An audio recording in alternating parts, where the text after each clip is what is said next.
ओम नमो भगवते वासुदेवाय। दोस्तों, आप श्रीमद् भागवत महापुराण के छठे स्कंद का श्रवण कर रहे हैं। सप्तम अध्याय बृहस्पति जी के द्वारा देवताओं का त्याग और विश्व रूप का देव गुरु के रूप में वर्ण। राजा परीक्षित ने पूछा, भगवन, देवाचार्य बृहस्पति जी ने अपने प्रिय शिष्य देवताओं को किस कारण त्याग दिया था? देवताओं ने अपने गुरुदेव का ऐसा कौन सा अपराध कर दिया था?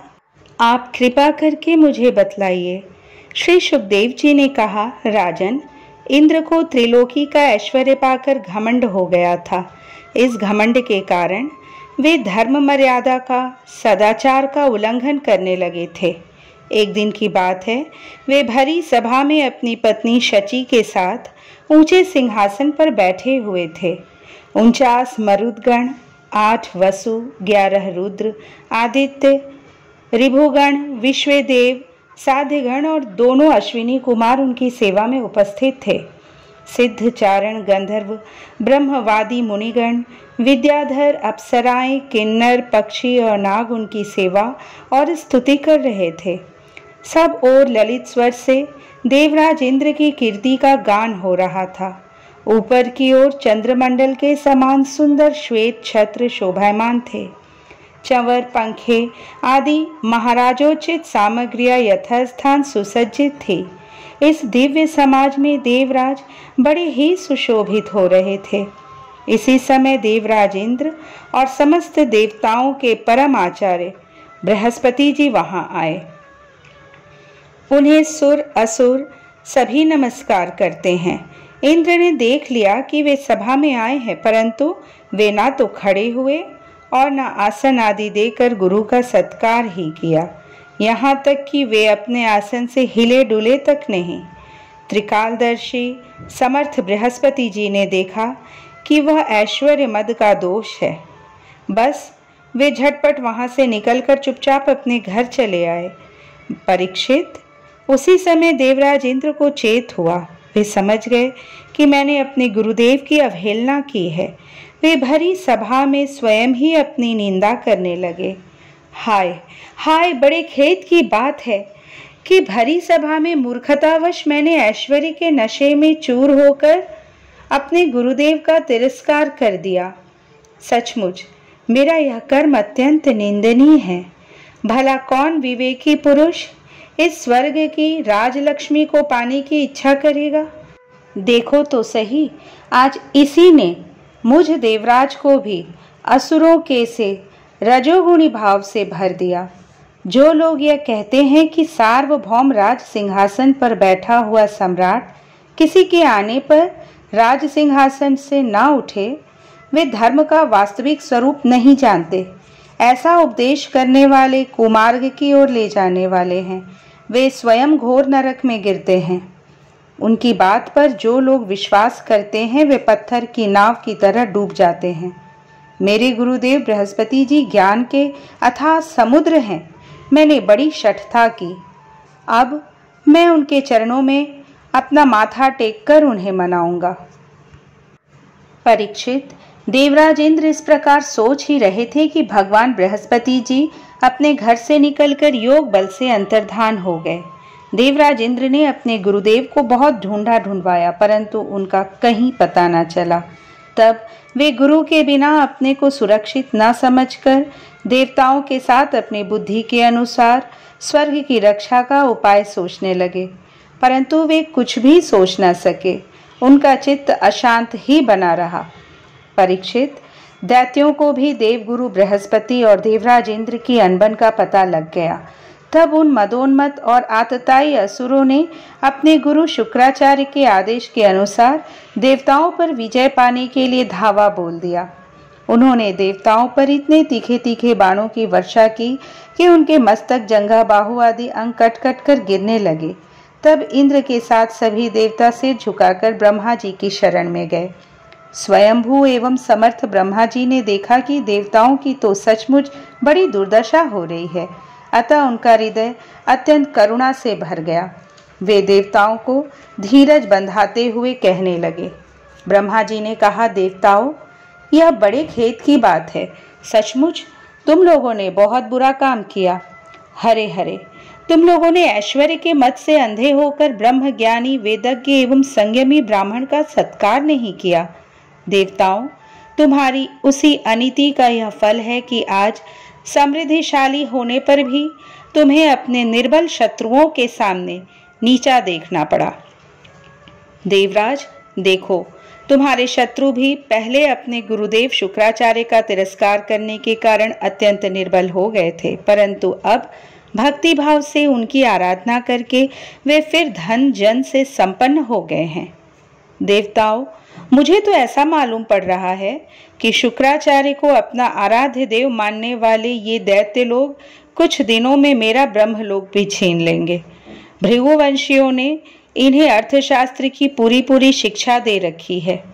ये जो कुछ करना चाहते हैं उसका भेद तुम लोगों को नहीं मिल पाता। उनकी सलाह बहुत गुप्त होती है।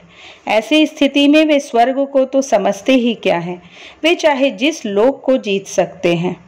सच है, जो श्रेष्ठ मनुष्य ब्राह्मण गोविंद और गौओं को अपना सर्वस्व मानते हैं और जिन पर उनकी कृपा रहती है, उनका कभी अमंगल नहीं होता। इसलिए अब तुम लोग शीघ्र ही त्वष्टा के पुत्र विश्वरूप के पास जाओ और उन्हीं की सेवा करो। वे सच्चे ब्राह्मण, तपस्वी और संयमी हैं। यदि तुम लोग अपने असुरों के प्रति प्रेम को क्षमा कर सकोगे और उनका सम्मान करोगे तो वे तुम्हारा काम बना देंगे। श्री सुखदेव जी कहते हैं, परीक्षित, जब ब्रह्मा जी ने देवताओं से इस प्रकार कहा तब उनकी चिंता दूर हो गई। वे त्वष्टा के पुत्र विश्वरूप ऋषि के पास गए और उन्हें हृदय से लगाकर यूं कहने लगे। देवताओं ने कहा, बेटा विश्वरूप, तुम्हारा कल्याण हो। हम तुम्हारे आश्रम पर अतिथि के रूप में आए हैं। हम एक प्रकार से तुम्हारे पितर हैं, इसलिए तुम हम लोगों की समयोचित अभिलाषा पूर्ण करो। जिन्हें संतान हो गई हो उन सत्पुत्रों का भी सबसे बड़ा धर्म यही है कि वे अपने पिता तथा अन्य गुरुजनों की सेवा करें। फिर जो ब्रह्मचारी हैं उनके लिए तो कहना ही क्या है।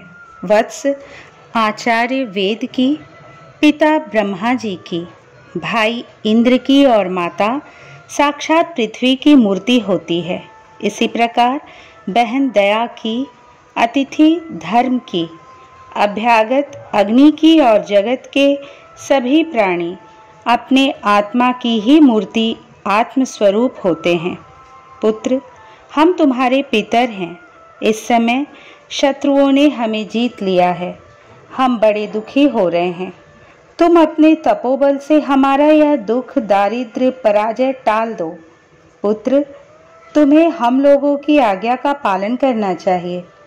तुम ब्रह्मनिष्ठ ब्राह्मण हो, अतः जन्म से ही हमारे गुरु हो। हम तुम्हें आचार्य के रूप में वरण करके तुम्हारी शक्ति से अनायास ही शत्रुओं पर विजय प्राप्त कर लेंगे।